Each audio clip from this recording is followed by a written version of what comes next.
வணக்கம். சிறகடிக்க ஆசை சீரியலில் இனி என்ன நடக்க போகுது அப்படின்னு தான் பார்க்க போகிறோம். இங்கே ரோகிணி பார்வதி வீட்டில் பணம் எடுக்க போன அவசரத்தில் கிஷோர்கிட்ட எல்லா பொறுப்புமே கொடுத்துட்டு போயிடுறாங்க. மனோஜ் வந்து சொல்லிட்டு போயிருக்கிறாரு, இந்த மாதிரி நிறைய சப்டீலர் வந்து எனக்கு தான் சப்டீலர் வேணும் அப்படின்னு சொல்லி டெபாசிட் அமௌண்ட் மாதிரி நம்ம அக்கௌண்ட்டில் எல்லாருமே போட்டுட்ருக்காங்க. அது எல்லாம் ஏறிடுச்சான்னு பாரு, எனக்கு ஒரு மீட்டிங் இருக்குது, நான் போயிட்டு வரேன், ரோகிணி நீ பார்த்துக்கோ அப்படின்னு சொல்லிட்டு போகிறாங்க. இங்கே ஒரே சிந்தனையாக இருக்குது, இவன் வேறு கால் பண்ணிட்டானே, அவனுக்கு சரி வராது, இவன் சொன்னது மாதிரி பண்ணான் அப்படின்னு சொன்னால் நம்ம வாழ்க்கை சங்கடமாக போயிருமே அப்படின்னு சொல்லி பார்வதி ஆண்டி வீட்டில் போய் அந்த 2 லட்ச ரூபாயை அழகாக களவாண்டு கொண்டு சிட்டிகிட்ட கொடுத்துட்றாங்க. சிட்டியுமே வந்து ரொம்ப சந்தோஷப்படுறான், நம்ம கேட்ட மாதிரி பணம் வந்துருச்சு, இன்னும் ஒவ்வொரு வாட்டியும் ரோகிணியை ஏதாவது வகையில் நெருக்கடி பண்ணி நம்ம பணத்தை வாங்கிக்கலாம் அப்படின்னு சொல்லி அவர் மனசுக்குள்ளே பயங்கர சந்தோஷம். அங்கே தினேஷுமே பார்ட்னர் ஆக்கிறார் தொழிலில், எப்போவுமே நம்ம கூடயே இருப்பா, பார்த்துக்கலாம், ஏன்னா உனக்கு ஒரு மாஸ்க் ஒன்று வாங்கி தரேன், அது போக உனக்கு ஒரு டோப்பாக வாங்கி தந்துடுறேன், நீ தாடிலாம் வச்சுக்க, எப்போவும் மீசை இருக்கிறதுனால தான் நான் கண்டுபிடிக்கிறான், மீசெல்லாம் வச்சுட்டு ஒரு மருவும் வச்சுக்க அப்படிங்கிறாங்க. சரி சூப்பரு, எனக்கு வேலை தருவியா ரெகுலராக அப்படிங்கிறாங்க. அம்மா ரெகுலராக வேலை தரேன், சத்தியா பார்த்த வேலையை நீனே பாரு, நான் கணக்கு வழக்கெல்லாம் ஒரு இடத்துல பார்த்துட்டு இருந்தேன், அதே வேலையை நான் பார்க்குறேன் அப்படிங்கிறாங்க. எங்கே பாரு, அந்த ரோகிணிகிட்ட அட்டையை போட்ட மாதிரி என்கிட்ட அட்டையை போடணும்னு நினச்சி அவ்வளோதான் அப்படிங்கிறாங்க. நீ எனக்கு சம்பளம் தான், நான் எதுக்கு ஆட்டப்பட போகிறேன், அதே மாதிரி ரோகிணிட்டு வாங்கிறதால சரி பாதி பங்கு தந்துடணும் அப்படிங்கிறாங்க. அது வாங்கிக்கோ, ஒன்றும் பிரச்சனை இல்லை அப்படிங்கிறாங்க. இங்கே ரோகிணி ரொம்ப சந்தோஷமாக வந்துடுறாங்க. நம்மளை மட்டும் மாட்டாமல் வேறு கதை இருந்தால் பரவாயில்லை அப்படின்னு சொல்லி நினச்சிட்டு இருந்த காலகட்டத்தில் மீனா தான் எடுத்தாங்க வச்சாங்கன்னு சொல்லும் போது மீனா வெளுத்து வாங்கிடுறாங்க. இங்கே ரோகிணிக்கு பல்லு நொறிஞ்சிருது. பல்லு நொறிஞ்சோடனே மனோஜ் வந்து ரொம்பவே சத்தம் போடுறாரு. சத்தம் போட்டு மீனாவை மொத்தம் இந்த வீட்டில் இருக்கக்கூடாது அப்படிங்கிறாங்க. உடனே மனோஜ் சொல்லதை பார்த்துட்டு அண்ணாமலை சொல்கிறாங்க, அவங்க அந்த வீட்டில் தான் இருப்பாங்க, முதல்ல ரோகிணி ஆஸ்பத்திரி கூட்டிட்டோம் அப்படிங்கிறாங்க. ஆஸ்பத்திரியில் கூப்பிட்டு போகிறாங்க. 3 பல்லு நொறிஞ்சிருது. 3 பல்லு நொறிஞ்சிருச்சு, இதுக்கு போல் தனியாக வேறு பல்லு தான் வைக்கணும் அப்படிங்கிறாங்க. 3 பல்லுமே தனியாக வைக்கிறாங்க. உடனே இது தெரிஞ்சுக்கிட்ட விஜயா, என்ன இப்படி மீனா பண்ணுறதா, ரொம்ப ஓவராக இருக்குது அப்படி இப்படின்னுட்டு இருக்காங்க. இப்படி இருக்கும்போது அதிகாரிகள் வந்து அந்த பீரோவில் போய் ஆய்வு பண்ணுறாங்க. இந்த மாதிரி யாரோட ரேகைலாம் இருக்குது அப்படின்னு சொல்லி பார்க்குறாங்க. அதில் நிறைய ரேகை இருக்குது. விஜயாவோட ரேகை இருக்குது, அதுபோக வந்து பார்வதி ரேகை இருக்குது, ரோகிணியோட ரேகை இருக்குது, அதுபோக 2-3 ஸ்டூடெண்ட்டோட ரேகையும் இருக்குது. அவங்கள ஒரு பொருளை கொண்டு வைக்க சொல்லியிருக்காங்க பீரோவில், அவங்களும் வச்சுருக்குறாங்க. இப்போ நிறைய பேர் ரேகை இருக்குது அப்படின்னு சொல்லி சொல்லும் போது நிறைய பேர் ரேகை இருக்குது, யாரெல்லாம் அந்த வீட்டுக்குள்ளே புலங்குறீங்களோ அவ்வளோ பேரும் ரேகை வைக்கிறோம் அப்படின்னோடனே விஜயா அலறாங்க. இல்லை சார் வேண்டாம் அப்படி அப்படிங்கிறாங்க. ஏன் அப்படிங்கிறாங்க. இல்லை, என் மருமகள்லாம் வந்து பெரிய இடத்து வீட்டுக்குள்ளே, அவளுக்கெல்லாம் 2 லட்ச ரூபா பெரிய மேட்ரு கிடையாது, அவளை நான் கொண்டு இங்கே நிப்பாட்டினா சரியாக வராது, பார்வதி இந்த கம்ப்ளைண்ட்டை வாபஸ் வாங்கிடு அப்படிங்கிறாங்க. என்னம்மா நினச்சிட்ருக்கீங்க, அன்றைக்கி என்னன்னா அந்த சத்யா பையன் மேலே நீங்கள் தான் நடவடிக்கை எடுக்கணும்னு சொல்லி பெட்டிஷன் கொடுத்தீங்க, அப்புறம் வாபஸ் வாங்கிட்டீங்க, விசாரிச்சு பார்க்கும்போது அந்த வக்கீல்கிட்ட நீங்கள் பணத்தை வாங்கிட்டதாக சொல்கிறாங்க, நீங்கள் இப்போ என்னன்னா இந்தம்மா பெட்டிஷனையும் வாபஸ் வாங்கணும்னு சொல்கிறீங்க, எங்கள் நேரத்தில் வேணாங்கிறீங்களா அப்படிங்கிறாங்க. சார் சாரி சார் அப்படின்னு சொல்லிட்டு கொண்டு வாபஸ் வாங்கிட்டு வந்துடுறாங்க. என்ன வச்சு எப்படி ஆயிடுச்சு அப்படிங்கிறாங்க. பணம் போனால் போயிட்டு போட்டோம், அதுக்காண்டி ரோகிணி நான் இழுத்து விட முடியுமா அப்படிங்கிறாங்க. அப்படியா சொல்கிறேன் அப்படி இப்படின்னு இருக்காங்க. இங்கே வீட்டில் வந்து சொல்கிறாங்க, ரோகிணி ஒன்றா கஷ்டப்படுத்திக்கூடாதுன்னு சொல்லி தான்மா பெட்டிஷன் வாபஸ் வாங்கினேன், ஆனால் எனக்கு மீனா தான் எடுத்துகிட்டு போன நம்பிக்கை இருக்குது, மீனாவையும் கூப்பிட்டு நம்ம இது பண்ணியிருக்கலாம், ஆனால் என்ன உன்னால் வந்து நான் தோற்ற மாதிரி ஆயிடுச்சு, இருக்கட்டும்மா பரவாயில்ல, நீ என் செல்லமான மருமக அப்படிங்கிறாங்க. இங்கே ரோகிணிக்கு பயங்கர சந்தோஷம், நம்ம தான் பணத்தை எடுத்தோம், எங்கள் பெட்டிஷனே கொடுத்தாலும் நானும் அந்த வீட்டுக்கு வந்து போனதுனால என்னையும் விசாரிப்பாங்கன்னு தெரிஞ்சுக்கிட்டு ஆண்டி வேண்டான்ட்டாங்க, ரொம்ப சூப்பராக போச்சு அப்படின்னு சொல்லி ரொம்ப சந்தோஷமாக இருக்கிறாங்க. அப்போ வித்யா கால் பண்ணி, வித்யா நாளைக்கு பார்ட்டி உனக்கு அப்படிங்கிறாங்க. என்ன பார்ட்டி அப்படிங்கிறாங்க. எனக்கு எல்லா பிரச்சனையும் ஓரளவு முடிஞ்சிருச்சு, தினேஷும் ஓரளவு கண் முடிச்சிட்டான் வச்சிட்டான்னு சொல்லி சிட்டி ஃபோன் பண்ணான், அதுபோக எங்கள் ஆண்டியும் வந்து அந்த பணம் எடுத்ததுக்கு வந்து ஒன்றும் பிரச்சனை இல்லாமல் ஆக்கிட்டாங்க அப்படிங்கிறாங்க. என்ன எப்படி சொல்கிற அப்படிங்கிறாங்க. நடந்ததை சொல்கிறாங்க. இதை கேட்ட வித்யா சொல்கிறாங்க, அப்போ உன் காட்டில் கடும் மழை தான், அப்போ ஒன்று செய், நாளைக்கு பார்ட்டி கண்டிப்பாக வச்சிரு அப்படிங்கிறாங்க. சரி அப்படிங்கிறாங்க. மறுநாள் காலைல விடுது, பார்ட்டி பயங்கரமாக கொடுக்குறாங்க. இங்கே மனோஜ் வந்து நினைக்கிறாங்க, ரோகிணி வந்து பணம் ஏறிட்டா வச்சுட்டான்னு பார்த்துட்டாளா அப்படின்னு சொல்லி அவங்களுக்கு ஒரு சந்தேகம். உடனே ரோகிணி கால் பண்ணுறாங்க. ரோகிணி சப்டீலர் எல்லாமே பணம் போட்டிருந்தாங்க, பணம் ஏறிட்டான்னு பார்க்க சொன்னேன், அதுபோக வந்து கம்பெனியில் உள்ள பொருள்லாம் தரமாக இருக்கா, நம்மளுக்கு திருப்பி நம்ம அனுப்பணுமா அப்படிங்கிறதெல்லாம் பார்த்தியா அப்படிங்கிறாங்க. எல்லாமே சரியாக இருக்குது மனோஜ் அப்படின்னு சந்தோஷமாக சொல்லி ஃபோன் வச்சுடுறாங்க. சரி அப்போ எல்லா பணமும் அக்கௌண்ட்டில் தான் ஏறி இருக்கும் அப்படின்னு நினச்சிட்டு இருக்காங்க.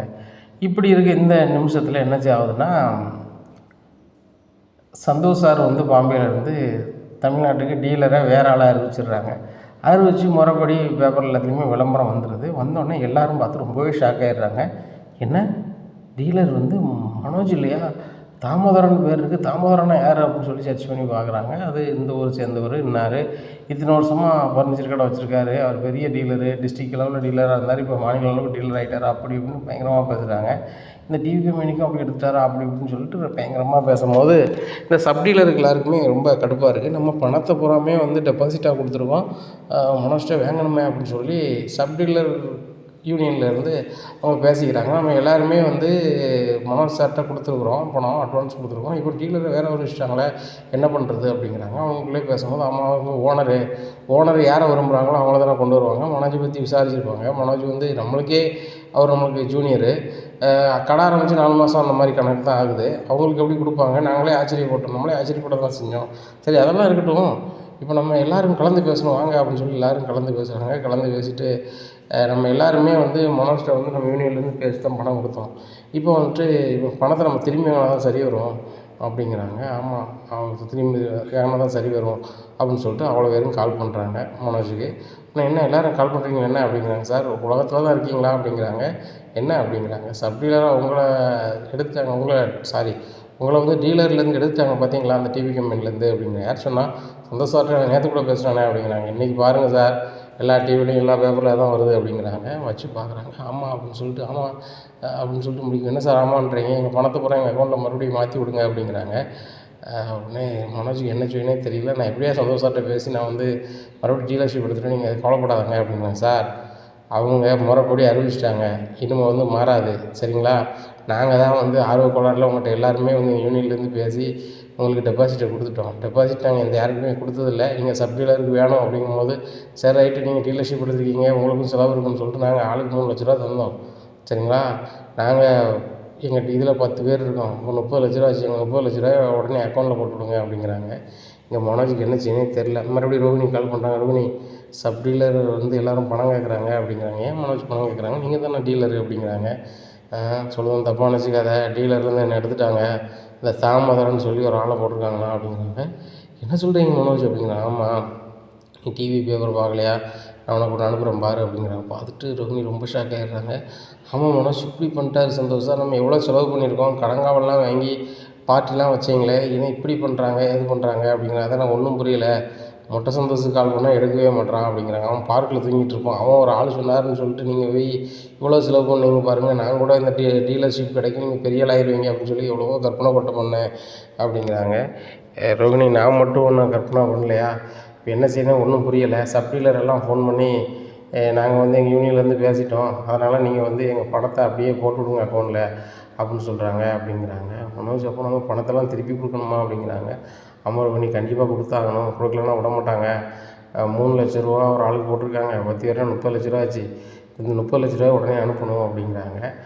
சரி மனோஜ் நம்ம வேறு என்ன பண்ணுறது, கொடுக்க தானே செய்யணும் அப்படிங்கிறாங்க. இல்லை ரோகிணி நான் இதை வச்சு நிறைய கற்பனை ஓட்ட பண்ணியிருந்தேன், நம்ம கடலெல்லாம் அடைச்சிட்டு சந்தோஷமாக தொழில் பண்ணலான்னு பார்த்தேன், இப்படி ஆயிடுச்சு அப்படிங்கிறாங்க. மனோஜ் இருங்க நான் வரேன் அப்படின்னு சொல்லிட்டு ரோகிணி கிளம்பி வராங்க.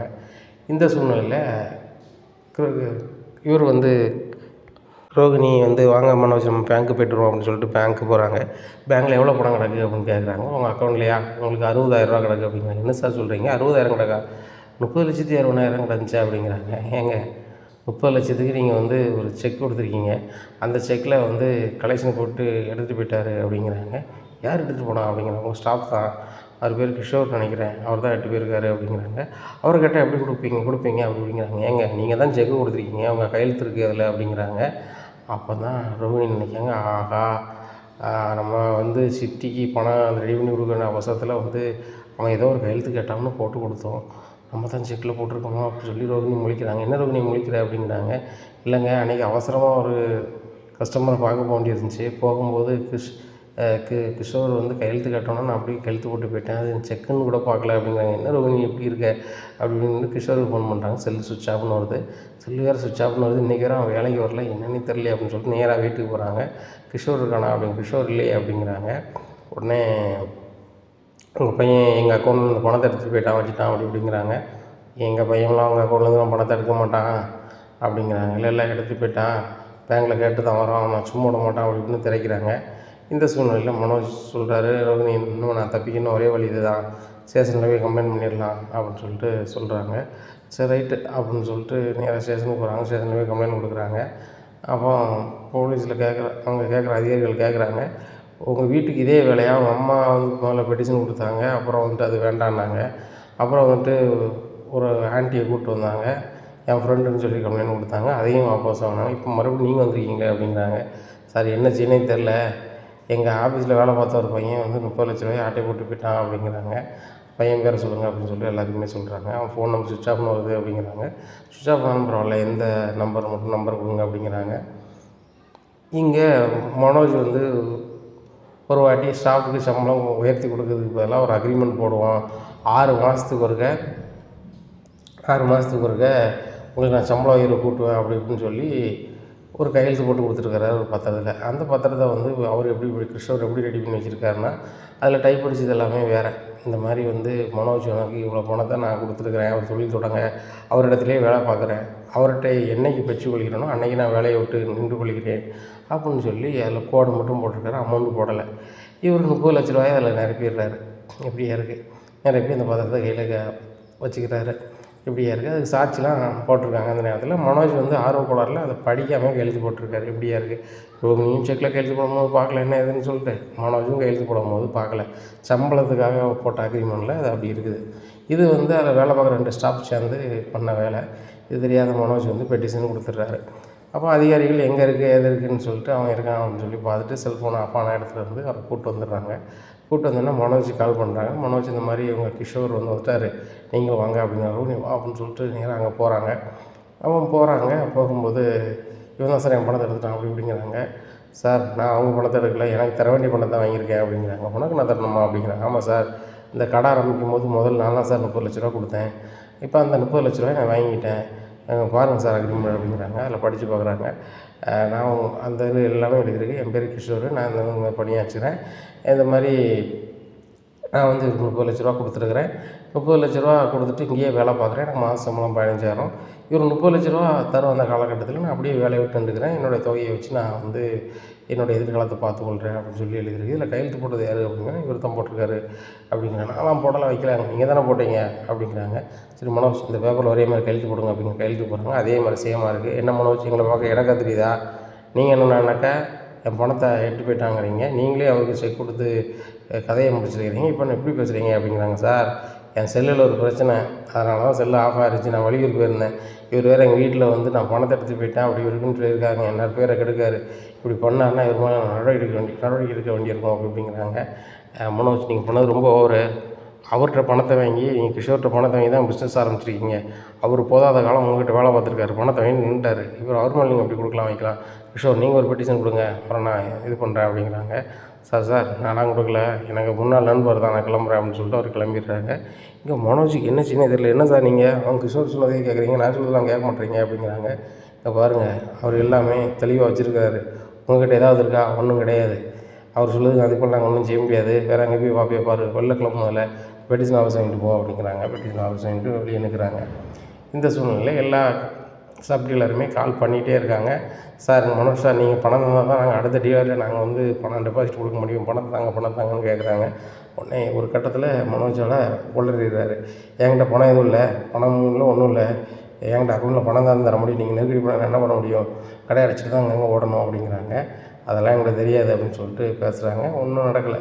அப்போ அதில் இருக்க எல்லா ஸ்டாஃப்புமே சேர்ந்து கலந்து பேசுகிறாங்க. பேசிட்டு இன்னுமே வந்து மனோஜ் நம்பி பிரயோஜனம் இல்லை, டீலர்ஷிப்பும் கிடைக்க போகிறது இல்லை, என்ன அவன் டீலர் இல்லை, சப் டீலர் கிடைக்க போகிறது இல்லையா, அப்புறம் பணமும் தருந்த மாதிரி தெரில, அவன் ஏமாற்ற பேர் வெளி மாதிரி இருக்குது, இதனால தான் அந்த டிவி கம்பெனிலேருந்து டீலர்ஷிப் மாற்றிட்டாங்கன்னு நினைக்கிறேன். அதனால் இன்னும் அவன்கிட்ட பணத்தை வேணால் ஒரே வழி தான், பெட்டிஷன் கொடுத்து தான் வாங்க அப்படின்னு சொல்லிட்டு எல்லோரும் சேர்ந்து பெட்டிஷன் கொடுக்குறாங்க. பெட்டிஷன் கொடுத்தா உயர் அதிகாரிகள் அங்கே இல்லை. அப்போ அவங்கெல்லாம் உட்காந்துட்டு தர்ணா பண்ணுறாங்க. தர்ணா பண்ணோன்னே ஆட்டோமேட்டிக்காக மேலதிகாரிக்கெலாம் தெரிய வருது, அது என்ன ஏதுன்னு பாருங்கள், உடனே நடவடிக்கை எடுங்க அப்படிங்கிறாங்க. உடனே மனோஜ் தேடி போகிறாங்க. என்ன சார் உங்கள் பணத்தை காணணும்னு சொன்னீங்க, இப்போ ஆனாக்கா நீங்கள் பணம் தரணும்னு சொல்லிட்டு ஒரு 10 பேர் பெட்டிஷன் கொடுத்துருக்குறாங்க, 30 லட்ச ரூபா அப்போ கொடுக்கீங்க அப்படிங்கிறாங்க. சார் அந்த பணம் தான் சார் இந்த கிஷோர் தூக்கிட்டு போயிட்டு வந்துட்டேன், இங்கே பாருங்கள் இந்த நடிப்புலாம் நடிச்சிட்ருக்காங்க. நீங்கள் கிஷோருக்கு கொடுக்க வேண்டிய பணத்தை இவங்ககிட்ட வசூல் பண்ணி கொடுத்துட்டீங்க. இப்போ இவங்க பணத்துக்கு என்ன பண்ண போகிறீங்க அப்படிங்கிறாங்க. சார் நீங்கள் சொன்னால் நம்ப மாட்டேறீங்க அப்படி இப்படிங்கிறாங்க. ரோகிணிக்கு ஒன்றுமே ஓடலை. ரோகிணி எல்லாமே ஒன்றால தான் ரோகிணி இப்படி ஆயிடுச்சு அப்படிங்கிறாங்க. மனோஜ் என்ன மனோஜ் இப்படி சொல்கிறீங்க அப்படிங்கிறாங்க. வாங்க நீங்கள் ஸ்டேஷனுக்கு முதல்ல வாங்க அப்படின்னு சொல்லி ஸ்டேஷனுக்கு கூப்பிட்டு போகிறாங்க. எல்லாருமே அங்கே இருக்கிறாங்க. சார் எங்கள் பணத்தை முதல்ல வாங்கிதாங்க அப்படிங்கிறாங்க. உடனே அதிகாரி சொல்கிறாங்க, அவர் அக்கௌண்ட்டில் பணம் இருந்தால் தானே வாங்க முடியும். இப்போ எங்கள் அக்கௌண்ட்டை செக் பண்ணி பார்த்தோம், 0 பேலன்ஸ் தான் இருக்குது. அதில் கிடந்த 60,000 சில்லறையும் அவர் எடுத்துருக்கிறாரு. இப்போ ஒன்றுமே இல்லை அப்படிங்கிறாங்க. சார் அவன் பயங்கரமான ஆள், எல்லாரையும் அந்த டீலர்ஷிப்பை சொல்லி ஏமாத்தலான்னு சொல்லிட்டு 10 பேர்கிட்ட 30 லட்சம் வாங்கிட்டாரு. கணக்கில் வருது. எத்தனை பேர்ட்டு எவ்வளோ வாங்கியிருக்காரு தெரில, எத்தனை பேங்கில் அக்கௌண்ட் வச்சுருக்காரு தெரில அப்படிங்கிற. அப்படியா சொல்கிறீங்க அப்படிங்கிறா. சார் முதல்ல வந்து அவர் மேலே நடவடிக்கை எடுங்க அப்படிங்கிறாங்க. சரி நான் பார்த்துக்கிறேன், பெட்டிஷன் நோட்டு எழுதி கொடுத்துட்டில்ல நான் பார்த்துக்கிறேன்னு சொல்லிட்டு எல்லாம் இது பண்ணி இது சம்மந்தமாக விசாரிக்கிறதுக்கு அங்கங்கே போகிறாங்க. ஒரு பேங்க்லேயுமே அக்கௌண்ட்டில் பணம் இல்லை. ஏன்னா மனோஜ் வேறு அக்கௌண்ட் வச்சுருப்பாரு, பணத்தை அதில் ஒதுக்கி போட்டுருப்பாருன்னு சொல்லி இவங்க சொல்கிறாங்க. எதுவுமே இல்லை அப்படிங்கிறாங்க. சார் இதே மாதிரி அவன் வந்து மொத்தமாக பணத்தை எங்கேயும் வச்சுருக்கான் சார், அவனை விசாரிக்கிற மாதிரி விசாரிங்க அப்படிங்கிறாங்க. சரி ரைட்டு நாங்கள் விசாரிக்கிறோம் அப்படின்னு சொல்லிட்டு நீ போய் செல்லு அப்படின்னு சொல்லி வச்சிடுறாங்க. இந்த நடந்த செய்தியை ரோகிணி மூலமாக வீட்டுக்கு தெரியுது. வீட்டுக்கு தெரிஞ்சோன்னு வச்சு ரொம்பவே அலறாங்க. உடனே எங்கே எப்படி ஆயிடுச்சு அப்படிங்கிறாங்க. உடனே அண்ணாமலை உன் முகம் கட ஆரம்பித்து பொல்லாத நாள் அவளை 4 மாதம் தான் இருக்குது, இல்லை 400 பிரச்சனையா அப்படிங்கிறாங்க. எப்படியாவது அவனை காப்பாற்றுங்க அப்படிங்கிறாங்க. உடனே அண்ணாமலை முத்து ரவி எல்லாத்தையும் கூப்பிட்டு சேர்ந்து போகிறாங்க. அப்போ என்ன சார் ஏது சார் பிரச்சனை அப்படிங்கிறாங்க. பாருங்கள் உங்கள் பையன் ஒரு 10 பேர்கிட்ட பணத்தை வாங்கி ஏமாற்றிருக்கிறாரு. இப்போ கேட்டால் வந்து என்கிட்ட பணம் எப்படி வந்துச்சு ஏதை வச்சு இந்த மாதிரி ஒரு மாதிரி பேசுகிறாரு அப்படிங்கிறாங்க. உடனே அண்ணாமலை சொல்கிறார், சார் அது வந்து அவங்க மாமனார் அனுப்பின பணம், அந்த பணத்தை வச்சு தான் பிஸ்னஸ் பண்ணால் யார்கிட்டையும் மனோஜ் கடை வாங்கலை அப்படிங்கிறாங்க.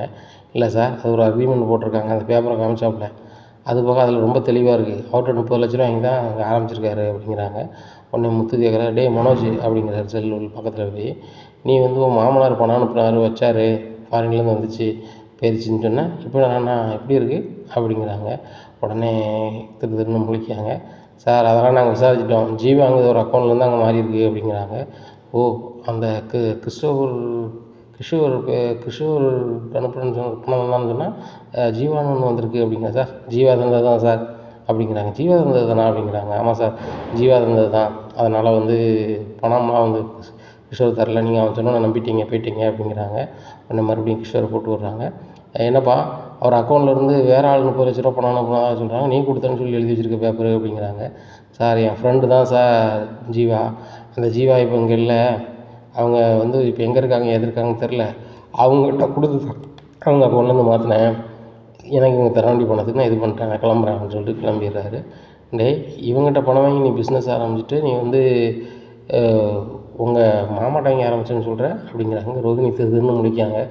ஆஹா மனோஜ் உளறிடுவான் போலையே, மனோஜ் உள்ளதை உளறிட்டானா நம்ம வீட்டிலேயே இருக்க முடியாது போலையே, இந்த முத்துவையும் மீனாயும் வீட்டு விட்டு அனுப்பலான்னு பார்த்தா போகிற போக்க பார்த்தா என்னையும் மனோஜ் இந்த வீட்டு விட்டு அனுப்பிடுவாங்க போலையே, மனோஜ் எதுவும் சொல்லாதீங்க அப்படிங்கிறாங்க. நான் அண்ணாமலை கேட்குறேன், எதமாக சொல்லக்கூடாதுங்கிறேன், இவ்வளோ நல்லா ஆன பிறகு எப்படி அந்த பணம் வந்துச்சுன்னு தெரியணும்ல ஆரம்பிக்கிறதுக்கு அப்படிங்கிறாங்க. மனோஜுக்கு என்ன செய்யணே தெரியல. அப்படின்னு தெரியலங்கும்போது அந்த ஸ்டேஷனில் வேலை பார்த்தவர் இன்னொரு ஸ்டேஷனுக்கு வர்றாரு. வந்துட்டு தம்பி இன்னும் நீங்கள் அப்படிங்கிறாங்க.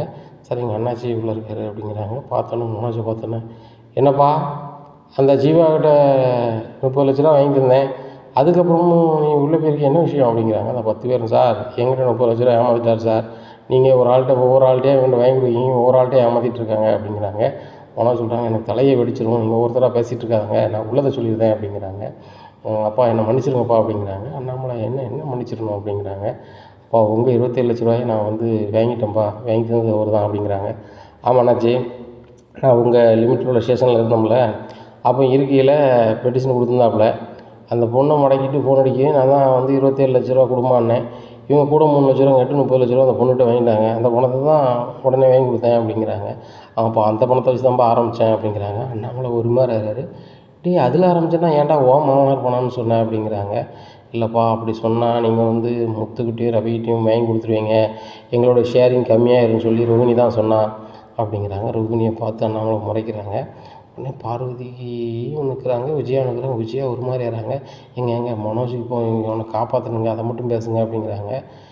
என் பணத்தை ஏமாத்தினவனை நான் காப்பாற்றுறதுக்கு ஆள் தயாராக இல்லை, அதுபோக அந்த 10 பேர்கிட்ட பணம் ஏமாற்றிருக்கான், அதுக்கு ஒரு வழி சொல்லி நான் கிளம்புறேன், பெத்த பாவத்துக்கு நான் பெட்டிஷன் கொடுக்கல, நான் கிளம்புறேன் அப்படின்னு சொல்லிட்டு அண்ணாமலை வெளியே வந்துடுறாங்க. விஜயா எங்கேங்கிறாங்க.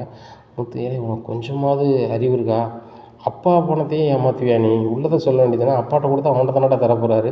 இல்லை நாங்கள் 2 பேரும் கேட்கடா போகிறோம். நான் சாதாரண டிரைவரும்பேன். நான் அந்த காரை ஓட்டி பொழைச்சிப்பேன்டா. ரவி அந்த சமையல் பண்ணி பொழைச்சிப்பான்டா. உனக்குன்னு ஏதாவது ஒரு மூலதனம் வேணுங்கிறதுக்காக தானடா கடையை நீ பார்த்து வையின்னு கூட சொன்னேன். நீ என்னடா எங்களை இப்படி நினச்சிருக்க? அப்பாவே ஏமாத்திரியாடா. அப்பா மனசு என்னடா பாடுபடும் அப்படின்னு பேசிகிட்டு இருக்காங்க. அப்போ சேதனில் ஒரு அதிகாரி சொல்கிறாங்க, தம்பி நீங்கள் கிளம்புங்க, டைம் முடிஞ்சிருச்சு கிளம்புங்க அப்படிங்கிறாங்க. ரோகிணி எல்லாருமே வெளில வந்துடுறாங்க. வெளியே வந்து அண்ணாமலை ரொம்ப சோகமாக இருக்கிறாங்க. அப்போ விஜயா கேட்குறாங்க, எங்க எப்படியாவது அவனை வெளியே எடுக்கணுங்க, எல்லாம் செலவானாலும் பரவாயில்ல அப்படிங்கிறாங்க. உன் பையனை வேணா நீ செலவு பண்ணி எடு, என்னால் தான் இதுக்கு உதவி பண்ண முடியாது. பெற்ற தாப்பன்ட்ட உண்மையாக இல்லாதவன் வந்து யார்கிட்ட உண்மையாக இருக்க போகிறான்? இப்போ அவங்கள்ட்ட 30 லட்ச ரூபா ஏமாற்றிருக்கான். இப்போ அந்த பெட்டிஷனை வாபஸ் வாங்கினா 30 லட்ச ரூபா கேட்பாங்க. 30 லட்ச ரூபா ரெடி பண்ணிடுவியா அப்படிங்கிறாங்க. ஏங்க வேறு வழி இல்லைங்க, வீட்டு பத்திரத்தை வச்சு நம்ம ரெடி பண்ணி கொடுக்கலாம் அப்படிங்கிறாங்க.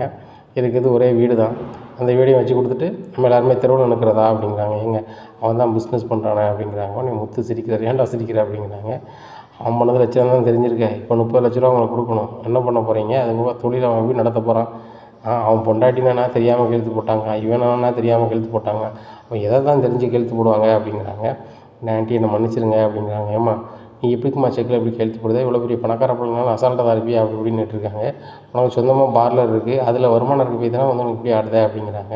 உடனே அண்ணாமலை சொல்கிறாங்க, சரி நான் சொல்லுதுன்னு தப்பாக நினச்சிக்காத, மனோஜ் உண்மையாக இல்லை, அவனுக்கு கட்டியிருக்க பொண்ணு உண்மையாக இல்லை அப்படிங்கிற. என்ன அங்கிள் இப்படி பேசுகிறீங்க அப்படிங்கிறாங்க.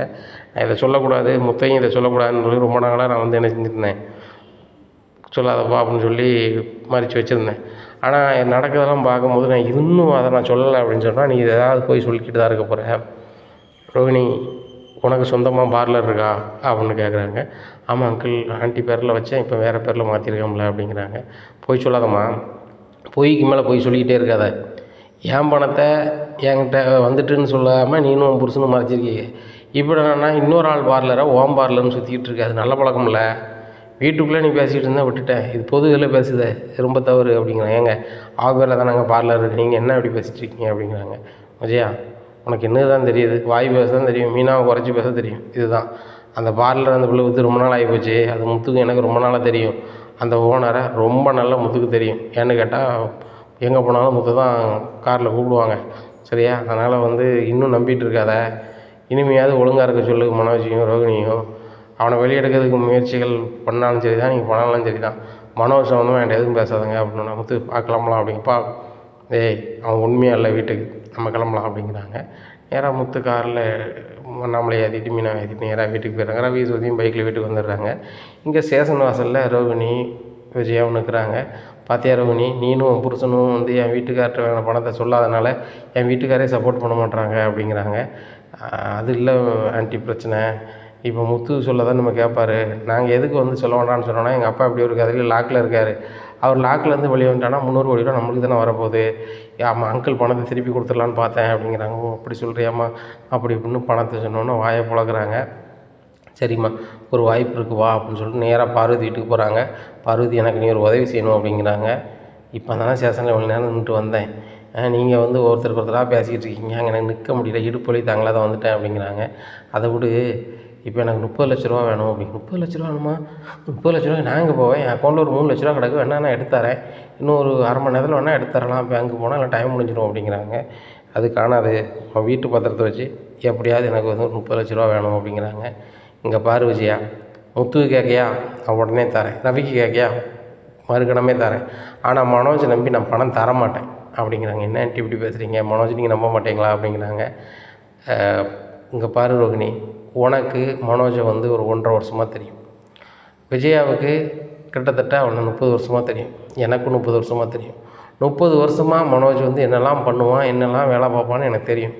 நீங்கள் தான் அவனை நம்புகிறீங்க. நான் ஒரு நாள் மனோஜை நம்ப மாட்டேன், நீ அத்தைன்னு கூட யாரும் கூப்பிட மாட்டேன், நானும் மருமகனன்னு கூப்பிட மாட்டேன். காரணம் அவன்கிட்ட உண்மை இருக்காது, இதுதான் உண்மைன்னு சரி தானே. விஜயாவுக்கு வந்து அவனை ரொம்பவே பிடிக்கும், அதுக்காண்டி எனக்கு பிடிக்கல அப்படிங்கிறதுக்காக சொல்ல வரல, அவனோட அணுகுமுறை எனக்கு சரியாக படலை, அவ்வளோதான். மற்றபடி அவனை நம்பிலாம் நான் வந்து இந்த வீட்டை அடமானம் வச்சு பணத்தை கொடுத்துக்கிட்டு கடைசியில் கஷ்டப்பட நான் விரும்பலை. பெற்ற தாப்பங்கிட்டே வந்து வாங்கின பணத்தை 50,000 கொடுக்க மாட்டேங்கான் அந்த பையன், வீட்டில் உள்ள நகையெல்லாம் எடுத்து விற்கான். இப்படி இருக்கும்போது என் வீடை எப்படி திருப்பி தருவேன்? நானும் போவேன், ஏகப்பட்ட கடை இருக்குது, நான் செய்ய வாய்ப்பு இல்லை. விஜயாங்க பாரு, உங்ககிட்ட பழகின பழக்கத்துக்கு நீ நடன பள்ளி வைக்க வாடகையே தராமல் வச்சுருக்கேன். தந்திருக்கேன். நீ எவ்வளோ நாளாலும் நடத்து, அதை பற்றி ஒன்றுமே இல்லை. என் மக்கா வந்தாலும் தங்கிறதுக்கு மாடியில் இடம் இருக்குது, ஒன்றும் பிரச்சனை இல்லை. ஆனால் வந்து அந்த வீட்டை அடமானம் வைக்கணும் போகணும் நீனும் மருமகளும் கேட்காதாங்க, நான் தரமாட்டேன் அப்படிங்கிறாங்க. உடனே விஜயாவுக்கு அப்போ தான் ஒரு யோசனை வருது, நம்ம பூர்வீக சொத்தை விற்றுருமா அப்படின்னு சொல்லிட்டு நேராக அவங்க பிறந்த வீட்டுக்கு போகிறாங்க. அங்கே வீடும் ஒரு வயல் இருக்குது, இதை கொடுத்துட வேண்டியதான் அப்படின்னு சொல்லி 2-3 பேர்கிட்ட சொல்கிறாங்க. ஏம்மா இந்த இடத்த வந்து வாங்கிறதுக்கு நிறைய பேர் யோசிப்பாங்க, ஏன்னா நீங்களும் டெரர் பார்ட்டி, உங்கள் வீட்டில் உள்ள முன்னாடி ஆட்களும் டெரர் பார்ட்டி, உங்கள் வீட்டை சொன்னாலே அலறுவாங்க அப்படிங்கிறாங்க. இல்லை எனக்கு அர்ஜென்ட்டாக வேணும் அப்படி இப்படிங்கிறேம்மா. உடனே விற்கணும் அப்படின்னா ரேட்டு கம்மியாக கேட்பாங்க. இந்த சொத்து ஒரு 50 லட்ச ரூபா போயிருமுன்னா உடனே பார்த்தா 20 லட்சம் தான் கிடைக்கும் அப்படிங்கிறாங்க. சரி பரவாயில்ல, ஒரு 20 லட்ச ரூபா கொடுங்க அப்படிங்கிறாங்க. உடனே கிடைக்காதம்மா, அதுவும் 2 நாள் ஆகும் அப்படிங்கிறாங்க. 2 நாள்னு சொல்லுதீங்களே அப்படின்னு சொல்கிறாங்க. சரி ரைட்டு, வேறு பக்கம் எப்படி ரெடி பண்ணுவோம் ஆண்டி அப்படின்னு சொல்லிட்டு அங்கங்கே அலைகிறாங்க. ஒன்றும் நடக்கலை. நேராக ரோகிணி வந்து தான் பார்லர் ஓனர் வீட்டுக்கே போகிறாங்க. விஜயா கூப்பிட்டு, அம்மா வணக்கம் அப்படிங்கிறாங்க. வணக்கம் அப்படிங்கிறாங்க. என்னம்மா ஆண்டியை கூப்பிட்டு வந்திருக்க அப்படிங்கிறாங்க. இல்லை மேடம், என் வீட்டுக்காரர் இக்கட்டான சூழ்நிலையில் இருக்கார் அப்படிங்கிறாங்க.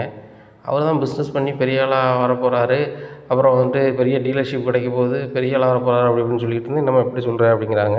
ஆமாம் மேடம், என்ன சென்னை தெரில, என் வீட்டுக்காரர் வந்து அந்த டீலர்ஷிப் கிடைக்குன்னு சொல்லிட்டு நிறைய பேர்ட்ட டெபாசிட் வாங்கி வச்சுருந்தாரு. வேலை பார்க்குற ஒரு பையன் வந்து பணத்தை எடுத்துகிட்டு போயிட்டான். அப்போ அவன்கிட்ட பணத்தை வாங்க வேண்டியதானே அப்படிங்கிறாங்க. அவன் பணத்தை தரமாட்டாங்க மேடம், அவன் ஒரு சில டாக்குமெண்ட்லாம் காமிச்சு நாங்கள் தான் அவனை கொடுக்கணுங்கிறான் அப்படிங்கிறாங்க. சரி ரைட், அதுக்கு நான் என்ன செய்யணும் அப்படிங்கிறாங்க. நீங்கள் தான் மேடம் ஒரு 30 லட்ச ரூபா தரணும் அப்படிங்கிறாங்க. உடனே அந்த மேடம் சிரிக்கிறாங்க. இங்கே பாரு ரோகிணி, ஓம் பார்லரை என்கிட்ட விற்று பணத்தை வாங்கிட்டேன், உன்னைய வேலையை விட்டு போட்டாமல் உனக்கு வேலையை கொடுத்து சாப்பாட்டுக்கு வழி பண்ணிக்கிட்டு இருக்கேன். இப்போ என்கிட்ட வந்து 30 லட்ச ரூபா கேட்குறேன். 30 லட்ச ரூபா கேட்டால் எப்படி நீ தருவ, ஏது தருவ அப்படிங்கிறாங்க. மேடம் நான் எப்படியாவது தந்துடுவேன் அப்படிங்கிறாங்க. பாரு ரோகிணி, வேலைக்கு நம்மகிட்ட வேலை பார்க்குறவங்ககிட்ட கடத்தை கொடுத்துட்டு வாங்குறது மிகப்பெரிய கஷ்டம். 30 லட்ச ரூபா நான் பரட்டி தந்துடுவேன், ஆனால் வேலை செய்கிற உனக்கு நான் தரதா சரி வராது அப்படிங்கிறாங்க. ஆண்டி நான் மேடம் நான் இன்னும் உங்கள்கிட்ட வேலைக்கு வர மாட்டேன், 30 லட்ச ரூபா தாங்க, நான் கொஞ்சம் கொஞ்சமாக தந்துடுறேன், இல்லை மொத்தமாக தந்துடுறேன் அப்படிங்கிறாங்க. பாரு ரோகிணி, நீ வேறு யார்ட்டையும் கேளு, நான் உன்கிட்ட தந்து வாங்குறது கஷ்டம், நல்லா பழகிட்டேன். 30 லட்ச ரூபா வாங்கியிருக்க எப்போ தருவேன்னு சொல்லி நான் உன்னை வந்து நெருக்கடி பண்ணி வாங்க முடியாது அப்படிங்க. மேடம் எப்படியாவது தாங்க மேடம் அப்படிங்கிறாங்க. உடனே விஜயாவும் கேட்குறாங்க. உடனே அந்த மேடம் சொல்கிறாங்க, ஏம்மாங்க பாருங்கள், 30 லட்ச ரூபா நான் தந்தோம்னா எப்படி நீங்கள் தருவீங்கன்னு நான் நம்புறது. மனோஜ் கடை ஆரம்பித்து 3-4 மாதம் தான் ஆகுது. அந்த 4 மாதத்தில் நீங்கள் வந்து இப்படி வந்து கடன் ஆயிடுச்சுன்னு கேட்குறீங்க, எப்படி அவர் தருவார் நம்பிக்கையில் கொடுக்க முடியும். ரோகிணிக்கும் வந்து என் பார்லரில் 12,000 சம்பளம் தான் வேலை பார்க்குறான். முன்னாடி கல்லாவை பார்த்துட்டு இருந்தால் இப்போ அவளுடைய செயல்பாடு சரியில்லாமல் நானே அதை பார்த்துக்கிறேன். இப்போ அதனால் வந்து சரி வராதுமா, நீங்கள் வேறு ஆளை போய் பாருங்கள் அப்படிங்கிறாங்க. உடனே ரோகிணி வா, எவ்வளவோ கேட்குறோம், ஓனர்னு சொல்ல தரமாட்டேங்காங்க, பார்த்துக்கலாம், நீ உங்கள் மாமாவுக்கு ஃபோன் பண்ணு அப்படிங்கிறாங்க. மாமா ஃபோன் எடுக்க மாட்டாங்க அப்படிங்கிறாங்க. முதல்ல ஃபோன் பண்ணாமல் ஃபோன் எடுக்க மாட்டாங்கன்னு சொல்லிட்டு முதல்ல ஃபோன் பண்ணு அப்படிங்கிறாங்க. உடனே வித்யாவுக்கு கால் பண்ணுறாங்க. வித்யாவுக்கு கால் பண்ணி ஹலோ அப்படிங்கிறாங்க. சொல்லு ரோகிணி அப்படிங்கிறாங்க. மாமா அப்படிங்கிற மாமாவா இன்றைக்கி சொல்லு மருமகளே அப்படிங்கிறாங்க. மாமா உடனே ஒரு 30 லட்ச ரூபா வேணும் அப்படிங்கிறாங்க. 30 லட்சமா, அதுக்கு எத்தனை சீரன்னு எனக்கு தெரியாதடி அப்படிங்கிறாங்க. ரோகிணி ஃபோனை கொண்டா அப்படின்னு சொல்லிட்டு, ரோகிணி நான் வந்து பேசுகிறேன் உங்கள் மாமாட்ட அப்படின்னு சொல்லிட்டு, ஹலோ நான் வந்து விஜயா பேசுகிறேன் சமந்தி, உடனே அர்ஜென்ட்டாக பணம் ஒரு 30 லட்ச ரூபா தேவைப்படுது, நீங்கள் உடனே அனுப்பிவிடுங்க அப்படின்னு சொல்லிட்டு ஃபோனை வச்சிடுறாங்க. உடனே என்ன உங்கள் மாமா அனுப்பிடுவார் அனுப்பலையா அப்படிங்கிறாங்க. அனுப்பிடுவாங்க ஆண்டி அப்படின்னு சொல்லிட்டு ரொம்ப நேரமாக சமாளிக்கிறாங்க. இங்கே மனோஜும் உள்ளே போயிடுவாங்களே, என்ன செய்கிறது, நம்மளோட சிக்கலாக இருக்கும் அப்படின்னு சொல்லி நினைக்கிறாங்க. இந்த சூழ்நிலையில் ஸ்டேஷன்லேருந்து ஃபோன் அடிக்கிறாங்க. இந்த மாதிரி நாங்கள் ரிமாண்ட் பண்ண பணம் உள்ள அடைக்க போகிறோம், நீங்கள் வந்து அவர் என்னென்ன இருந்துச்சு உடம்பு இருந்துச்சுன்னு சொல்லி கையெழுத்து மட்டும் போட்டு போங்க அப்படிங்கிறாங்க. நேராக ஸ்டேஷனுக்கு போகிறாங்க. உடனே அங்கே இருக்கிற டீலர் சப் டீலர்லாம் கேட்குறாங்க, நம்ம பணம் ரெடி பண்ணிட்டீங்களா, பண்ணலையா அப்படிங்கிறாங்க. பண்ணலை அப்படிங்கிறாங்க. சரி அப்போ நீங்கள் நடவடிக்கை எடுத்துருங்க அப்படிங்கிறாங்க. நேராக சொல்லி கொண்டு போயிடுறாங்க. அப்போ வந்து விஜயா கேட்குறாங்க, என்ன பணம் இன்னும் வரலையா, இன்னும் பணம் வரலையா அப்படிங்கிறாங்க. வரல ஆண்டி அப்படிங்கிறாங்க. ரோகிணி நீ பார்த்த பார்வை என் பையனை உள்ளே போக வச்சிட்ட, உன்னை நான் மறக்கவே மாட்டேன், மன்னிக்கவே மாட்டேன் அப்படின்னு சொல்லி ரொம்ப கோபமாக வீட்டுக்கு போகிறாங்க. இங்கே மனோஜ் வந்து செல்லுக்கு போயிடுறாரு. இங்கே ரோகிணிக்கு என்ன செய்யணும்னு தெரில, வித்யா வீட்டுக்கு வந்துடுறாங்க. அப்போ அண்ணாமலை வந்து கேட்குறாங்க, ஏங்க உங்கள் பையன் வந்து உள்ளே போயிருக்கான், ஆனால் நீங்கள் நிம்மதியாக வந்து மீனா கொடுத்துற காப்பியும் சாப்பாடையும் சாப்பிட்டுருக்கீங்கண்ணே அப்படிங்கிறாங்க. உடனே அண்ணாமலை இப்படி பார்க்குறாரு, நீ எப்படி வந்து மூத்த மகனாக ஏற்றுக்க மாட்டேயோ, மீனாவை மருமகளாக ஏற்றுக்க மாட்டேயோ, இன்னையிலேருந்து நான் மனோஜை பையனாவோ ரோகிணியை மருமகளாகவே ஏற்றுக்க மாட்டேன். அவங்கள பற்றி யோசிக்கிற இடத்துல நான் இல்லை. அதனால் ஏதாவது பேசுகிறதா இருந்தால் வேறு பேசு, பெத்த பாவத்துக்கு நீ போன பெருசாக நினச்சிக்கோ, நான் நினைக்க வேண்டிய அவசியம் இல்லை அப்படிங்கிறாங்க. இதை கேட்ட விஜயா ரொம்பவே கடுப்பாக, என்னங்க எப்படி பேசுகிறீங்க, அவன் நம்ம பெத்த பிள்ளைங்க அப்படிங்கிறாங்க. அங்கே பாரு, இவனும் நீ பெத்த பிள்ளை தான், அண்ணனுக்கால் அவளும் மருமக தான், நீ என்றைக்கு நினைக்கல. ஆனால் நம்மளுக்கு எதிராகவோ அந்த குடும்பத்துக்கு எதிராகவோ இவங்க 2 பேருமே செய்யலை. அவ்வளோ வெறுப்பாக இருக்க. ஆனால் நம்ம குடும்பத்துக்கு எதிராக அவ்வளோ இது பண்ணுறாங்க. எனக்கு ஆஸ்பத்திரி போகிறதுக்கோ வைக்கிறதுக்கோ எந்த செலவுக்கும் இல்லாமல் ரொம்ப சங்கடப்பட்டேன். என் பணத்தை மொத்த பணத்தையும் கொண்டு கொடுத்தேன் அவன்கிட்ட. அதை கொண்டுட்டு நம்மளை சபையில் வந்து அசிங்கப்படுத்திட்டு ஓடிட்டு அந்த பணம் திரும்பி வரும்போது கூட எப்பா வாங்கிட்டேன் அப்படின்னு ஒரு வார்த்தை சொல்லலை. எனக்கு ஒரு மனநிறைவாக வந்திருக்கும்ல. அப்படி என்ன சராசரி மனுஷனாக நினைக்காத, அப்பனா நினைக்காத, அவனை வந்து மகனாக நினைக்க வேண்டிய அவசியம் எனக்கு கிடையாது. வேறு ஏதாவது பேசுகிறதா இருந்தால் பேசு. இந்த மனோஜை பற்றியோ ரோகிணியை பற்றியோ இனிமேல் என்கிட்ட பேசாத. அதுக்காக பெற்ற பாவத்துக்காக அவங்கள இந்த வீட்டுக்கு வரக்கூடாது போகக்கூடாதுன்னு சொல்ல மாட்டேன். அவன் எப்போனாலும் வரட்டும், எப்போனாலும் போட்டும். ஆனால் அவன் சம்மந்தமான செய்தி என் காதுக்கு வர வேண்டாம் அப்படின்னு சொல்லி அண்ணாமலை காஃபி எடுத்துக்கிட்டே ரொம்ப பார்த்து போயிடுறாங்க. இங்கே விஜயாவை பார்த்து மீனா கேட்குறாங்க, சார் காஃபி எதுவும் வேணுமா அப்படிங்கிறாங்க. வேறு ஏதாவது கொண்டு இந்த தலையில் கொட்டு அப்படிங்கிறாங்க. இனி என்ன நடக்கும் அப்படிங்கிறத பொறுத்திருந்து பார்க்கலாம். நம்மளுடைய சேனலை நீங்கள் மறக்காமல் லைக் அண்ட் சப்ஸ்கிரைப் பண்ணுங்கள். நன்றி, வணக்கம்.